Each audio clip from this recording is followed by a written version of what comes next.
Windows Defender has become increasingly aggressive in detecting threats, sometimes flagging legitimate software as potentially dangerous. When this happens, your save files get quarantined and need to be restored. This aggressive detection affects development environments, gaming modifications, and even custom business applications.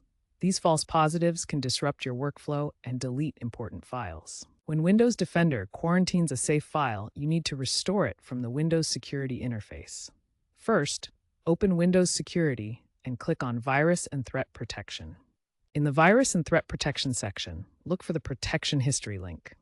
This shows all recent security actions taken by Windows Defender, including quarantined files. In the Protection History, you'll see a list of all recent security events. Find the file that was quarantined, then click the Actions dropdown and select either Restore or Allow on device to return the file to its original location. Once restored, your file returns to its original location and can be used normally.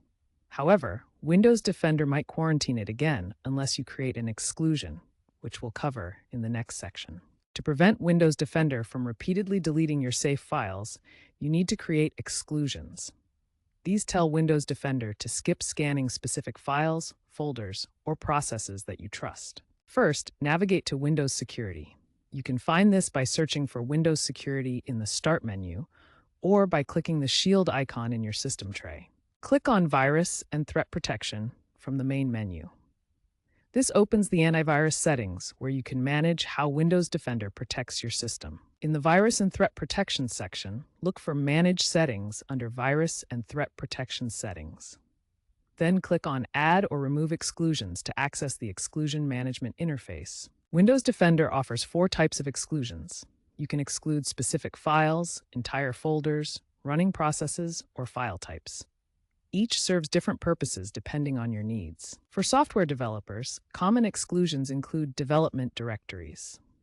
The source folder contains your code, the bin folder has compiled executables, and the obj folder stores temporary build files. These are frequently flagged as false positives. When creating exclusions, always follow security best practices. Use the principle of least privilege by adding only the minimum exclusions necessary. Avoid excluding entire file types unless absolutely required, as this can create security vulnerabilities. When adding an exclusion, click the Add an Exclusion button and choose your exclusion type. For folders, browse to the directory you want to protect. For files, select the specific file path. For processes, enter the executable name. Here are some practical examples of safe exclusions. Development tools like Visual Studio Code, game directories, and trusted software folders are common candidates for exclusions. Always verify the source and legitimacy before excluding any location.